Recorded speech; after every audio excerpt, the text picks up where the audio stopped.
Hello story lovers, welcome to our channel. Hyderabad నగరంలోని Jubilee hills ప్రాంతంలో ఓ అందమైన ఇల్లు. ఆ ఇంటి పేరే బృందావనం.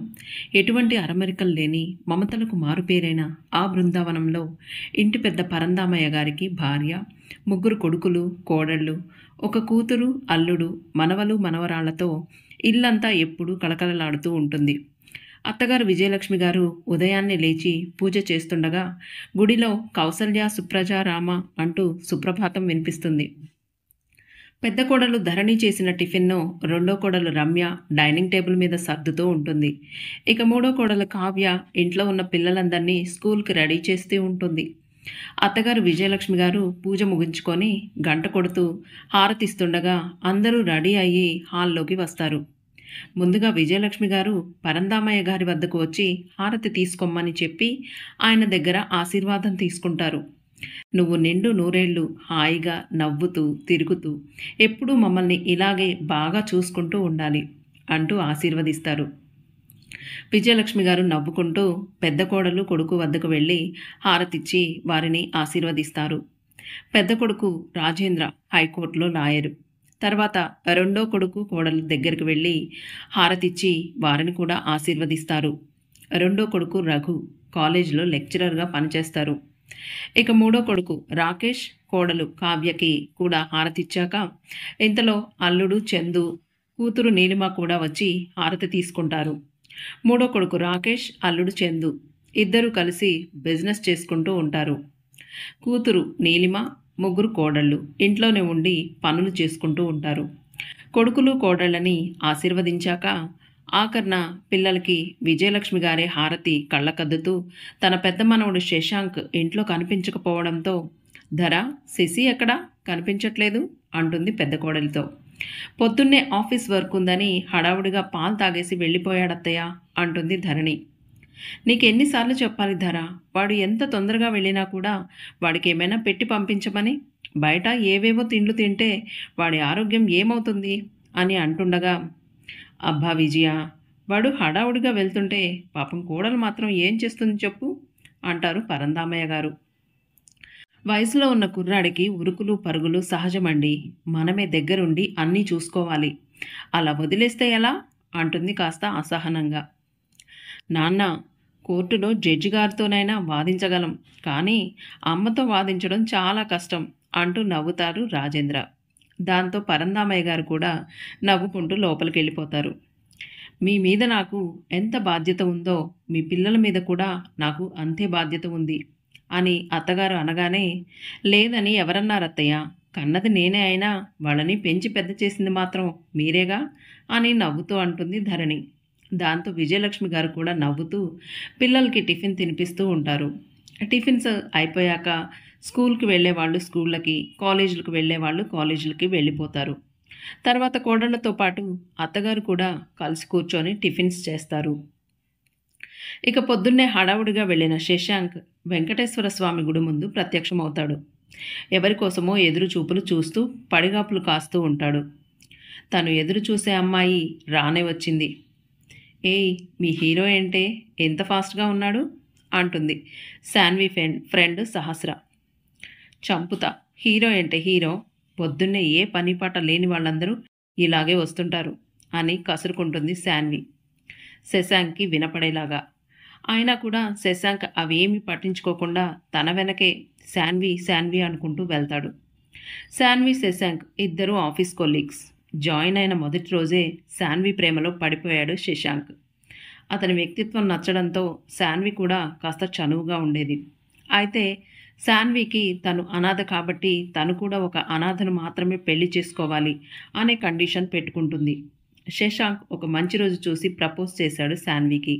శాన్వికి కూడా అతనంటే ఇష్టం ఉండడంతో, నీకు నో చెప్పడానికి నా దగ్గర ఏ రీజన్ లేదు, బట్ నా కండిషన్ గురించి నీకు తెలియాలి అని తన కండిషన్ గురించి చెప్పి, నేను ఒక అనాథను మాత్రమే పెళ్లి చేసుకోవాలనుకుంటున్నాను, నువ్వు అనాథవైతే చెప్పు, నిన్ను పెళ్లి చేసుకోవడానికి నాకు ఏ అభ్యంతరం లేదు అంటుంది శాన్వి. ఆ సమయంలో శశాంక్కి ఏం చెప్పాలో కూడా అర్థం కాక శాన్వి మీద ప్రేమతో తను కూడా అనాథనని అబద్ధం చెబుతాడు. శాన్వి చాలా సంతోషిస్తుంది. కొద్ది రోజులు ఇద్దరు ప్రేమ పావురాల్లాగా చెట్టపట్టాలు వేసుకొని తిరుగుతారు. ఇంకా మరీ లేట్ చేయడం ఇష్టం లేక ఇద్దరు గుడిలో పెళ్లి చేసుకుందాం అనుకుంటారు. పంతులు గారిని అడిగి ముహూర్తం ఖాయం చేసుకుంటారు. పెళ్లి ముహూర్తం దగ్గర పడుతున్న టైంలో ఆఫీస్లోని తన కొలీగ్స్తో మాటల మధ్యలో శశాంక్కి పెద్ద ఫ్యామిలీ ఉన్నట్లు తెలుస్తుంది శాన్వికి. తనకి అబద్ధం చెప్పిన శశాంక్ మీద అసహ్యం పెంచుకుంటుంది శాన్వి. నీకు ఫ్యామిలీ ఉందన్న విషయం నా దగ్గర దాచిపెట్టి నన్ను మోసం చేస్తావా? ఇంకెప్పుడు నువ్వు నా కంటికి కూడా కనిపించొద్దు అని వేరే బ్రాంచ్కి ట్రాన్స్ఫర్ చేయించుకుంటుంది శాన్వి. నీ మీద ప్రేమతోనే ఇలా అబద్ధం చెప్పవలసి వచ్చింది. నీకొక మంచి ఫ్యామిలీని పరిచయం చేస్తానని శశాంక్ ఎన్ని విధాలుగా చెప్పడానికి ప్రయత్నించినా శాన్వి ఒప్పుకోదు. అప్పటినుంచి శాన్వి చుట్టూ దేవదాసులాగా తిరుగుతూనే ఉంటాడు. ప్రతి శనివారం శాన్వికి వెంకటేశ్వర స్వామి గుడికి వెళ్ళడం అలవాటు. అందుకోసం శశాంక్ పొద్దున్నే లేచి టిప్ టాప్గా రెడీ అయ్యి శాన్వి కోసం పడిగాపులు కాస్తూ ఉంటాడు. శాన్వి వెనక్కి వెళ్ళి పూజారి గారు నా కాబోయే భార్య పేరు శాన్వి, తన పేరున అర్చన చేయండి అంటాడు శశాంక్. కొరకొరమంటూ సీరియస్గా చూస్తుంది శాన్వి. చిన్నగా నవ్వుకుంటాడు శశాంక్. స్వామివారి పేరు మీద అర్చన చేయమంటుంది శాన్వి.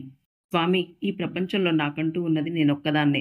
ఎవరెట్టిపోయినా నాకు సంబంధం లేదు. నేను మాత్రం హ్యాపీగా ఉండేలా చూడు స్వామి అంటుంది శాన్వి.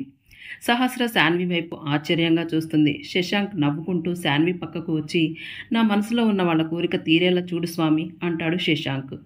ఇద్దరిని చూసి తల కొట్టుకుంటుంది సహస్ర. అర్చనలు తీర్థప్రసాదాలు అయిపోయాక శశాంక్ ఆఫీస్కి సహస్ర శాన్వి వారి గమ్యాలకు వెళ్ళిపోతారు. సహస్ర కూడా శశాంక్ పనిచేసే ఆఫీస్లోనే తన జూనియర్గా పనిచేస్తుంది. సహస్రకి కూడా శశాంక్ గురించి బాగా తెలుసు. ఏ ఆడపిల్ల వైపు కన్నెత్తైనా చూడడు.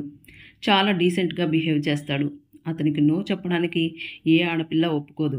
ఒక్క ఉమ్మడి కుటుంబం కారణం చూపించి శశాంక్ని ఎందుకు రిజెక్ట్ చేస్తుందో సహస్రకి కూడా అర్థం కాక శాన్విని అడుగుతుంది. అప్పుడు శాన్వి, నేను అసలు పెళ్లి చేసుకోకుండా జీవితాంతం కన్యగానైనా ఉంటాను, కానీ ఉమ్మడి కుటుంబంలోకి మాత్రం అస్సలు వెళ్ళను అంటుంది శాన్వి. అదే ఎందుకు అంటుంది సహస్ర. నేను అసలు ఇలా అనాథగా మిగిలిపోవడానికి కారణమే ఆ ఉమ్మడి కుటుంబం. మాది కూడా ఒకప్పుడు శశాంక్ వాళ్ళలాగా పెద్ద కుటుంబం. అత్త ఆడపడుచులు అమ్మతోని బండ చాకిరీ చేయించుకొని నానా మాటలు అనేవారు. నాన్నకి అమ్మంటే చాలా ఇష్టం. ఇద్దరు కలిసి ఇష్టపడి లవ్ మ్యారేజ్ చేసుకున్నారు. అందువల్ల నాయనమ్మ వాళ్ళకి అమ్మ అంటే అస్సలు ఇష్టం ఉండేది కాదు. నాన్న తన తీరికలేని పనుల వల్ల ఎప్పుడూ ఇంట్లో సరిగా ఉండేవాడు కాదు. అమ్మని రాచి రంపాన పెట్టేవాళ్ళు నాయనమ్మ వాళ్ళు. ఇదంతా గమనించిన నాన్న అమ్మని తీసుకొని వేరే ఇంటికి వెళ్ళిపోయారు. తర్వాత ఓ రోడ్ యాక్సిడెంట్లో అమ్మ నాన్న ఇద్దరూ చనిపోయారు. అమ్మ నాన్న చనిపోయిన బాధలో ఉన్న నన్ను నాన్న వాళ్ళెవ్వరూ అక్కును చేర్చుకోలేదు. అప్పటి నుండి ఒంటరిగా చాలా ప్రాబ్లమ్స్ ఫేస్ చేశాను. ఒక అనాథగా అనాథాశ్రమంలో చేరి ఈ స్థాయికి చేరాను అని చెప్తూ ఏడుస్తున్న శాన్విని ఓదారుస్తూ, కానీ శాన్వి, అన్ని ఉమ్మడి కుటుంబాలు ఒకేలా ఉండవురా, కాస్త పాజిటివ్గా ఆలోచించు. శశాంక్ వాళ్ళ ఫ్యామిలీ చాలా మంచి ఫ్యామిలీ అని విన్నాను. వాళ్ళ ఇంటికి వెళ్ళిన మన కొలీగ్స్ చాలామంది అన్నారు. లేదు సహస్ర, ఏ ఉమ్మడి కుటుంబంలో అయినా ఇలాగే ఉంటుంది. కలిసి ఉన్నప్పుడు ఏదో ఒక విషయంలో తప్పకుండా గొడవలు వస్తూనే ఉంటాయి. ఈ రిలేషన్స్ అనేవి అవసరం కోసం ఉండేవి మాత్రమే. అందరూ లోపలి ఒకటి పెట్టుకొని పైకి ఇంకొకటి మాట్లాడుతూ నటించేవాళ్లే అంటుంది శాన్వి. కాదని నేను నిరూపిస్తాను అనుకుంటూ వస్తాడు శశాంక్. నీకు ఎదురైన సంఘటనల వల్ల నువ్వు ఇలా ఆలోచిస్తున్నావు. మా ఫ్యామిలీ అటువంటిది కాదు. నువ్వు ఒక్కసారి వాళ్ళని కలిస్తే నీ అభిప్రాయం తప్పకుండా మార్చుకుంటావు. శాన్వి శశాంక్ వైపు చూస్తూ, మీ వాళ్ళ మధ్య ఉన్న ప్రేమ కూడా నటనే తప్ప వాళ్ళందరికీ కలిసి ఉండాలని ఉండదు. ఏదో తప్పక అందరూ కలిసి ఉంటున్నారు అంతే. ఇది నిజమని నిరూపిస్తా. నా వెంట పడటం మానేస్తావా అని మొండిగా అడుగుతుంది శాన్వి. సరే అని మాటిస్తాడు శశాంక్ తన ఫ్యామిలీ మీద ఉన్న నమ్మకంతో. సరే, నీకు 10 రోజులు టైం ఇస్తున్నాను. ఈ పందెంలో గనక నువ్వు గెలిస్తే నీతో నేను లైఫ్ షేర్ చేసుకుంటాను. ఒకవేళ ఓడిపోతే గనక ఇంకెప్పుడు నా వైపు కన్నెత్తైనా చూడొద్దు అని శాన్వి శశాంక్ ఇద్దరు బెట్ వేసుకుంటారు. మరుసటి రోజు శాన్వి 10 డేస్ ఆఫీస్కి సెలవు పెట్టి శశాంక్ వాళ్ళ ఇంటికి ఒక పని మనిషిగా వెళుతుంది. శశాంక్ తనని పరిచయం చేస్తూ, నానమ్మ, ఈ అమ్మాయి పేరు గౌరీ, మా ఆఫీస్లో పనిచేసే పనమ్మాయి. ఆఫీస్లో పనివాళ్ళు ఎక్కువగా ఉన్నారని మా బాస్ ఈ అమ్మాయిని పనిలో నుంచి తీసేశాడు. చాలా కష్టాల్లో ఉన్నాను సార్, నన్ను పనిలో నుండి తీసేయకండి అని మా బాస్ దగ్గర మొరపెట్టుకున్నా కూడా మా బాస్ ఆమెను పనిలోకి తీసుకోలేదు. నాకే జాలి వేసి మన ఇంట్లో అమ్మ వాళ్లకు సహాయంగా ఉంటుందని తీసుకొచ్చాను. అని ఏదో కట్టుకథ అల్లి చెప్తాడు శశాంక్. ఆల్రెడీ ఇంట్లో పని మనిషి ఉన్నా కూడా శశాంక్ చెప్పాడని విజయలక్ష్మి గారు ఇంకేం ఆలోచించకుండా సరే నువ్వు లోపలికి వెళ్ళి పని చూసుకో అని అంటుంది గౌరీతో. గౌరీ ఆ ఇంట్లో అడుగుపెట్టిన తర్వాత ఎవరెవరు ఎలాంటి వారు, ఎవరి దగ్గరైతే తన పాచిక పారుతుందో గమనించసాగింది. అలా గమనించడంలోనే 5 రోజులు గడిచిపోయాయి. అందరూ గౌరీని పని మనిషిలాగా కాకుండా ఇంట్లో మనిషిలాగానే ట్రీట్ చేస్తారు. అయినా కూడా గౌరీకి సాటిస్ఫాక్షన్ దొరకలేదు. అమ్మో, ఇంకా లేట్ చేయకూడదు, ఇంకో 5 రోజులే మిగిలిన్నాయి, వెంటనే నా ప్లాన్ని ఎవరో ఒకరి మీద ప్రయోగించాలి అనుకుంటూ వంటగదిలోకి వెళ్ళి ధరణి వంట చేస్తూ ఉంటే కూరగాయలు కట్ చేసి తనకి కావాల్సినవన్నీ అందిస్తూ, ఏంటమ్మగారు ఇంట్లో వంట మొత్తం మీరు ఒక్కళ్ళే చేస్తున్నారు, వంటింట్లోకి ఎవరైనా అడుగు కూడా పెట్టరు, వండేదేమో మీరొక్కళ్ళు, తినేదేమో వాళ్ళందరూనా, మీకు చాలా అన్యాయం జరుగుతుంది అమ్మగారు అని గౌరీ అనగానే ధరణి నవ్వుకుంటూ, ఏమైందే ఇప్పుడు, ఇందులో అన్యాయం జరిగేదేముంది, నేను వంట చేసేది నా వాళ్ళకేగా, అయినా నీకు కూడా పెళ్ళయింది అన్నావు కదా, నువ్వు వండి పెట్టవా మీ ఇంట్లో వాళ్ళకి?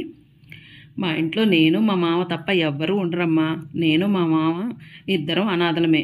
సరే రేపు నీకు పిల్లలు పుట్టాకైనా వండి పెట్టాలి కదా, అప్పుడు నువ్వు కూడా అది అన్యాయమే అనుకుంటావా అని అంటుంది ధరణి. నేను అనేది మీ భర్త పిల్లల కుటుంబానికి కాదమ్మా, మీ భర్త గారి కుటుంబం మొత్తానికి వండి పెడుతున్నారు కదా, అది అంటున్నాను. అయినా రేపు నాకు పిల్లలు పుట్టి పెద్దవాళ్ళు అయ్యి పెళ్ళిళ్ళు అయ్యాక కూడా వాళ్ళని నా దగ్గర ఉంచుకోనమ్మా, ఎవరి దారిన వాళ్ళని పంపించేసి నేను మా మామ దర్జాగా ఉంటాం. అయ్యో గౌరీ, నీ అమాయకత్వానికి నవ్వాలో ఏడవాలో కూడా అర్థం కావట్లేదు. ఇంకా నీకు పిల్లలే పుట్టలేదు, అప్పుడే వాళ్ళ పెళ్ళిళ్ళ దాకా వెళ్ళిపోయావు. అయినా గౌరీ, పేగుబంధం అనేది అంత సులభంగా తెంచుకునేది కాదే, నువ్వు విడిపోవాలనుకున్నా అది విడిపోయేది కాదు. ఏదో ఒక నిమిషంలో పిల్లల అవసరం తప్పకుండా వస్తుంది. అయినా కొత్తగా పెళ్ళైన దానివి, నీకు ఇప్పుడే వీటన్నింటి గురించి అర్థం కాదులే, రేపు నీకు కూడా పిల్లలు పుట్టాక మెల్లగా అన్నీ అవే తెలుస్తాయిలే, వీటి గురించి మరీ ఎక్కువగా ఆలోచించి నీ మనసు పాడు చేసుకోకుండా ఈ జ్యూస్ గ్లాసెస్ తీసుకెళ్ళి అందరికీ ఇచ్చి నువ్వు ఒకటి తీసుకో అని అంటుంది ధరణి. ఈవిడ మనసు నేను పాడు చేద్దామనుకుంటే రివర్స్ నన్నే మార్చేలా ఉంది. ఈవిడతో కాదులే కానీ మిగిలిన క్యాండిడేట్స్ దగ్గరికి వెళ్ళి నా ప్లాన్ని అమలు చేయాలి అని మనసులో అనుకుంటూ జ్యూస్ గ్లాసెస్ తీసుకొని పిల్లలందరికీ ఇచ్చాక నీలిమ దగ్గరికి వెళుతుంది గౌరీ. నీలిమ అప్పుడే వాషింగ్ మిషన్లో ఉన్న బట్టలన్నీ తీసి ఆరేస్తూ ఉంటుంది. నీలిమమ్మగారు, మీరు ఇలా కూర్చొని జ్యూస్ తాగుతూ ఉండండి, బట్టలు నేను ఆరేస్తాను అంటూ నీలిమ చేతిలో జ్యూస్ గ్లాస్ పెడుతుంది గౌరీ. గౌరీ బట్టలు ఆరేస్తూ, రోజు ఇన్ని బట్టలు మీరు ఒక్కళ్ళే ఉతుకుతున్నారంటే నమ్మలేకపోతున్నానమ్మా, నేనెక్కడ ఉతుకుతున్నానే, మిషన్లే కదా ఉతికేది అని అంటుంది నీలిమ. ఎంత మిషన్లో అయితే మాత్రం ఇంట్లో అందరి బట్టలు మీరొక్కరే ఆరేయాలనా, మళ్ళీ మడతపెట్టి ఎవరి వాళ్ళకి ఇయ్యాలనా, ఇంత పని మీరొక్కళ్ళే చేస్తున్నారు, నేను అన్నీ చూస్తానే ఉన్నాలే అమ్మా అని అంటుంది గౌరీ. నేను ఒక్కదాన్నే ఏమీ కాదులేవే, కావ్య కూడా సహాయం చేస్తుంది, ఆయన 2 మిషన్లు ఉన్నాయి కదా, పెద్ద కష్టమేమీ అనిపించదు. ఏమోనమ్మా, నాకు అలా అనిపించట్లేదు, ఇలా మాసిన బట్టలన్నీ ఇంట ఆడపడుచు చేత ఉతికిస్తున్నారు, మీరిక్కడ ఉంటున్నారని వాళ్ళందరికీ అలుసమ్మా, అందుకే ఇలాంటి పనులన్నీ చేయిస్తున్నారు. అదేం కాదులేవే, కడుపును పెట్టుకుని చూసుకునే అమ్మ నాన్నలు, కూతుర్లా చూసుకునే అన్నయ్యలు, పెద్ద వదిన, స్నేహితురాళ్ళలాగా తోబుట్టువుల్లాగా ఉండే చిన్న వదినలు, నా పిల్లలతో సమానమైన వారి పిల్లలు, వీళ్ళ బట్టలేగా నేను ఉతికేది, ఇందులో నాకేమీ చిన్నతనం అనిపించడం లేదు, నా వాళ్ళ కోసమేగా నేను కష్టపడేది, మా మధ్య ఎలాంటి భేదాభిప్రాయాలు ఉండవు, ఇంట్లో అందరం తలా ఒక పని చేస్తూనే ఉంటాం అంటూ సున్నితంగా చెప్తుంది నీలిమ. ఏమోనమ్మా, నాకైతే అలా అనిపించడం లేదు అంటూ మూతి ముడుచుకొని అక్కడి నుండి వెళ్ళిపోతుంది గౌరీ. నీలిమ నవ్వుకుంటూ తన పనిలో తాను నిమగ్నమైపోతుంది. ఇక్కడ కూడా తన ప్లాన్ బెడ్స్ కొట్టడంతో డిసప్పాయింటెడ్గా వెళ్తూ వార్డ్రోబ్స్ సర్దుతున్న రెండో కోడలు రమ్య వైపు చూస్తుంది గౌరీ. ఇక్కడేం చేస్తున్నారమ్మా అని అడుగుతుంది గౌరీ. కనిపించడం లేదా, పిల్లల వార్డ్రోబ్స్ సర్దుతున్నాను. అదేంటమ్మా, అలేకి అమ్మ అనిలమ్మవి కూడా మీరే సర్దుతున్నారు, ఎదిగిన పిల్లలు ఆ మాత్రం చేసుకోలేరా, మీరిలా చేయబట్టే వాళ్ళలా బాధ్యత లేకుండా ప్రవర్తిస్తున్నారు అంటుంది గౌరీ. ఎంత ఎదిగినా వాళ్ళు మాకు పసిపిల్లలేనే, వాళ్ళేమీ కావాలని చెయ్యర్లే, కాలేజీకి వెళ్ళే హడావుల్లో ఎక్కడొక్కడ చిందరవందరగా పడేస్తూ ఉంటారు. అది కాదమ్మా, నేను వచ్చిన దగ్గర నుండి చూస్తున్నాను, మీరు ఈ ఒక్క గదే కాదు మీ తోటి కోడళ్ళ గదులు, మీ ఆడపడుచు, వారి పిల్లల అందరి గదులు మీరే శుభ్రంగా సర్దుతారు. ఏ వాళ్ళు సర్దుకోలేరా? వాళ్ళవి కూడా మీరే సర్దాలా? వాళ్ళకి మాత్రం అంత టైం ఎక్కడుంటుందే? ఎవరి పనులు వారికే సరిపోతున్నాయి. మా మధ్య ఎలాంటి సీక్రెట్స్ ఉండవు కాబట్టి ధైర్యంగా అందరి రూములు, వారి వార్డ్‌రోబ్స్ సర్దుతుంటాను. నాకు నీతులు చెప్పింది చాలులే గానీ, ఆ జ్యూస్ గ్లాస్ అక్కడ పెట్టి వెళ్ళి, అక్కకు పనిలో హెల్ప్ చెయి అని రమ్య కాస్త కఠినంగా అనేసరికి, గౌరి ఏమీ మాట్లాడకుండా అక్కడి నుండి తుర్రుమంటుంది. వస్తూ వస్తూ కావ్య దగ్గరికి వెళ్ళి జ్యూస్ గ్లాస్ ఇస్తుంది. అమ్మగారు ఎంత ఎండలో ఆ మల్లి చేత పని చేయిస్తూ ఇల్లంతా తిరుగుతూ ఉంటారు. మీకు కాళ్ళ నొప్పులు రావా? అసలు మీలాగా ఇంట్లో ఎవరైనా ఇలా ఎండలో పడి తిరుగుతున్నారా? అందరూ నీడ పట్టునే ఉండి చేస్తుంటే, మీరు మాత్రం కాళ్ళు అరిగిపోయేలా గార్డెన్‌లో, ఇంట్లో, బయట తిరుగుతూ పని చేత్తన్నారు. మీకు కాళ్ళు, చేతులు, నడుములు నొప్పులు రావా? అని అడుగుతుంది గౌరి. లేదే, నా వరకైతే నాకు బాడీకి ఫ్రీ ఎక్సర్సైజ్ దొరుకుతున్నట్లు అనిపిస్తుంది. అలా తిరగడం వల్ల నేను చాలా ఆరోగ్యంగా ఉండగలుగుతున్నాను. అయినా పనంతా మల్లితోనే కదే చేయిస్తున్నాను. పక్కన నిలబడి చూడటానికి కూడా నొప్పులనుకుంటే ఎలా? ఏ పనైనా ఇష్టంతో చేస్తే కష్టం అనిపించదు అని జ్యూస్ తాగేసి గ్లాస్ ట్రేలో పెట్టేసి గార్డెన్‌లోకి వెళ్ళిపోతుంది కావ్య. వీళ్ళేమిట్రా బాబు! ఏదో ఎగ్జామ్ పేపర్ కోసం బట్టి పట్టినట్టు అందరూ ఒకే మాట మీదున్నారు అనుకుంటూ ఉంటుంది గౌరి. నీలిమ వాషింగ్ మిషన్‌లో బట్టలు వేస్తూ రమ్య కొడుకు ప్యాంట్ పాకెట్‌లో సిగరెట్ పీక ఉండడం గమనిస్తుంది. వెంటనే గార్డెన్‌లో ఉయ్యాల ఊగుతున్న రమ్య కొడుకు రాకీ దగ్గరకు వెళ్ళి చెంప చెళ్ళుమనిపించి సిగరెట్ పీక వాడి మొహం మీద విసిరి కోపంగా వెళ్ళిపోతుంది నీలిమ. ఇదంతా లోపల నుండి గమనిస్తున్న గౌరి నవ్వుకుంటూ రాకీ దగ్గరకు వెళుతుంది. ఏంటి రాకీ బాబు, 10వ తరగతి చదివే మీకు సిగరెట్ తాగే అలవాటుందా అని అడుగుతుంది గౌరి. లేదు గౌరీ, నేను అలాంటి వాడిని కాదు. నా ఫ్రెండ్ ఒకడు నన్ను ఏడిపించడం కోసం ఇదంతా చేస్తున్నాడు. ఓ అలాగా.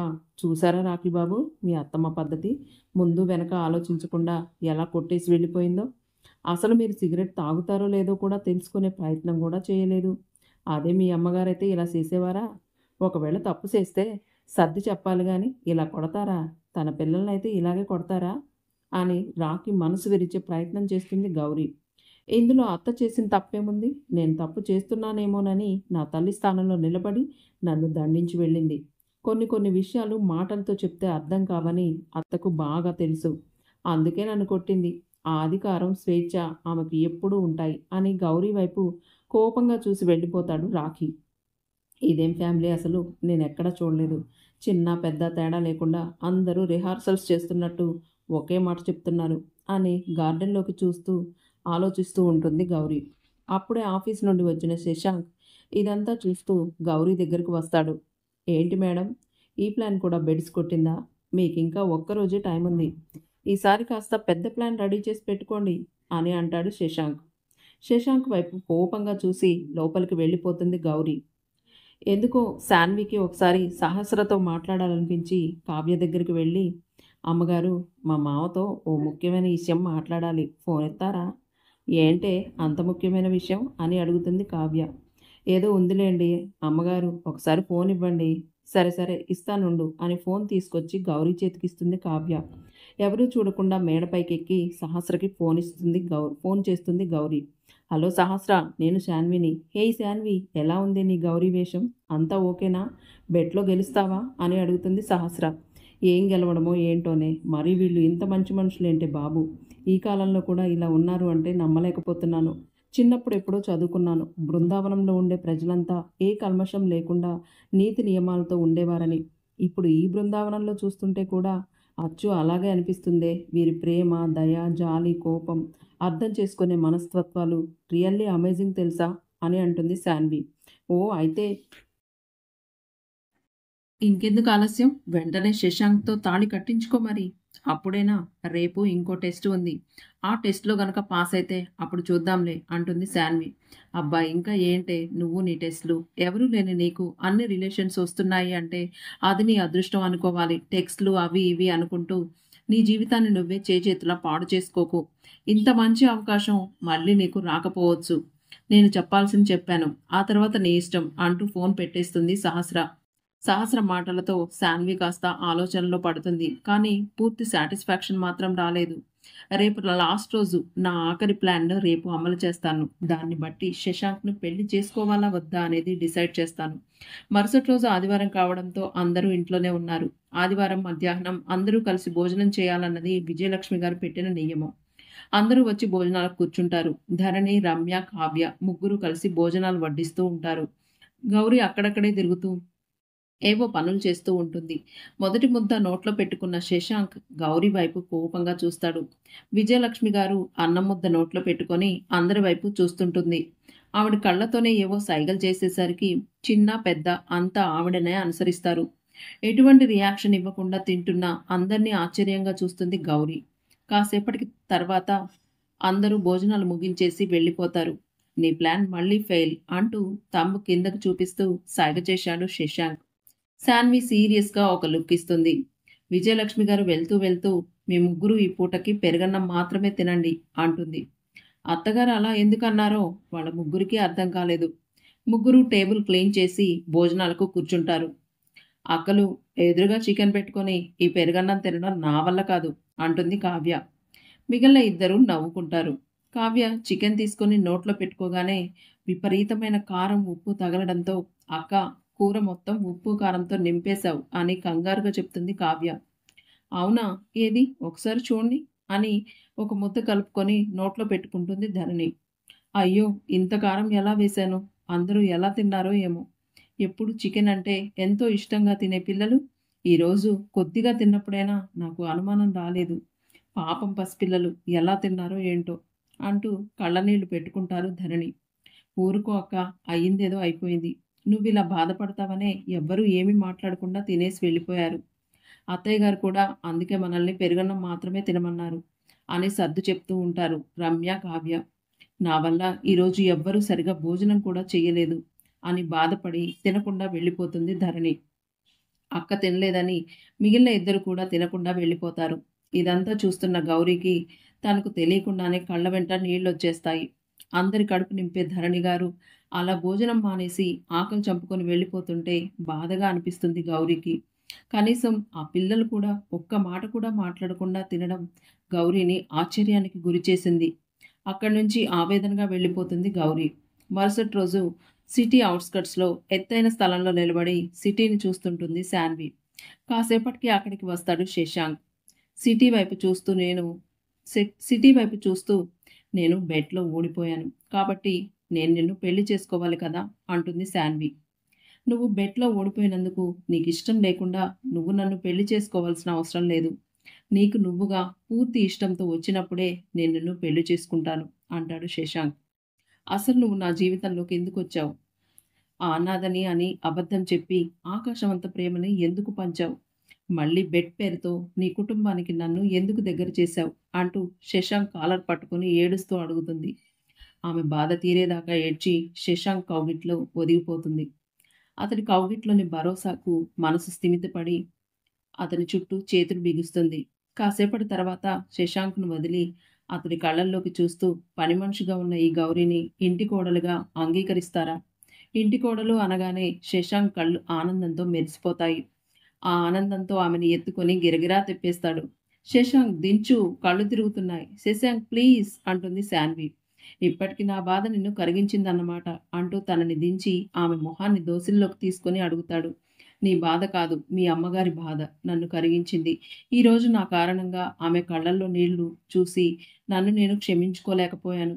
కూరలో అంత కారం ఉన్నా ఆమె పొరపాటుని వేలెత్తు చూపని మీ వాళ్ళ సంస్కారం నన్ను ఆలోచించేలా చేసింది.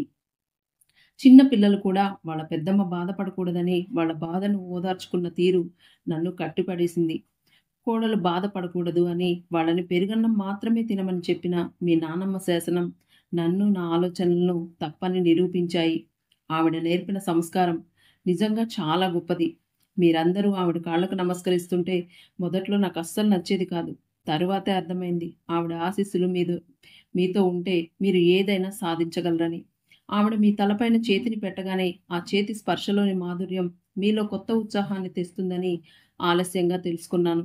ఏదైతే ఏదైతేనే నీలో మార్పు వచ్చింది. నాకదే చాలు. ఇక మన సింగిల్ లైఫ్‌కి ఫుల్ స్టాప్ పెట్టి డ్యూయట్ లైఫ్‌కి వెల్కమ్ చెప్పేయాలి అంటాడు ఉత్సాహంగా. అంతకన్నా ముందు మన పెళ్లి అందరి సమక్షంలో వైభవంగా జరగాలి. మరి మీ వాళ్ళు నన్ను యాక్సెప్ట్ చేస్తారా? అంటుంది శాన్వి. తప్పకుండా యాక్సెప్ట్ చేస్తారు. 10 రోజులు వాళ్ళతో కలిసున్నావు. వాళ్ళేంటో ఇప్పటికీ నీకు అర్థం కాలేదా? అర్థమైంది. బట్ చిన్న టెన్షన్. ఎందుకు టెన్షన్? మా వాళ్ళ మధ్య ఎన్ని పుల్లలు పెట్టావో గుర్తొచ్చి టెన్షన్ వస్తుందా? అమ్మో! ఎవరిని ఎలా పడేసి గొడవలు పెట్టాలో నీ దగ్గరే నేర్చుకోవాలే. వాళ్ళు వాళ్ళ ఒకరికి ఒకరు డిస్కస్ చేసుకోరన్న నమ్మకంతో వాళ్ళని ఎన్ని మాటలన్నావే? అంటూ శాన్వి చెవి మెలేస్తాడు శశాంక్. మరి బెట్‌లో గెలవాలంటే ఆ మాత్రం మాటలనక తప్పదు కదా! అంటూ ముందుకు నడుచుకుంటూ శశాంక్ భుజం మీద తల వాలుస్తుంది. గౌరీని శాన్విగా మార్చి తన ఇంటికి తీసుకువెళ్తాడు శశాంక్. మొదట అందరూ ఆశ్చర్యపోయినా శాన్విలోని భయాలను అర్థం చేసుకొని శాన్విని మనస్ఫూర్తిగా స్వీకరిస్తారు. అలా అందరి సమక్షంలో తన మనసైన శాన్విని తనదాన్ని చేసుకుంటాడు శశాంక్. ఏ బంధంలో అయినా ఒకరి పట్ల ఒకరికి ఉండాల్సింది నమ్మకం, ప్రేమ. ఒకరి గురించి ఒకరు పూర్తి అవగాహన ఉంటే వాళ్ళ మధ్యలోకి ఎవరు వచ్చినా పక్కకు పోవాల్సిందే అని తెలుసుకుంటుంది శాన్వి. ఇంతటితో ఈ కథ సమాప్తమవుతుంది. Thanks for watching.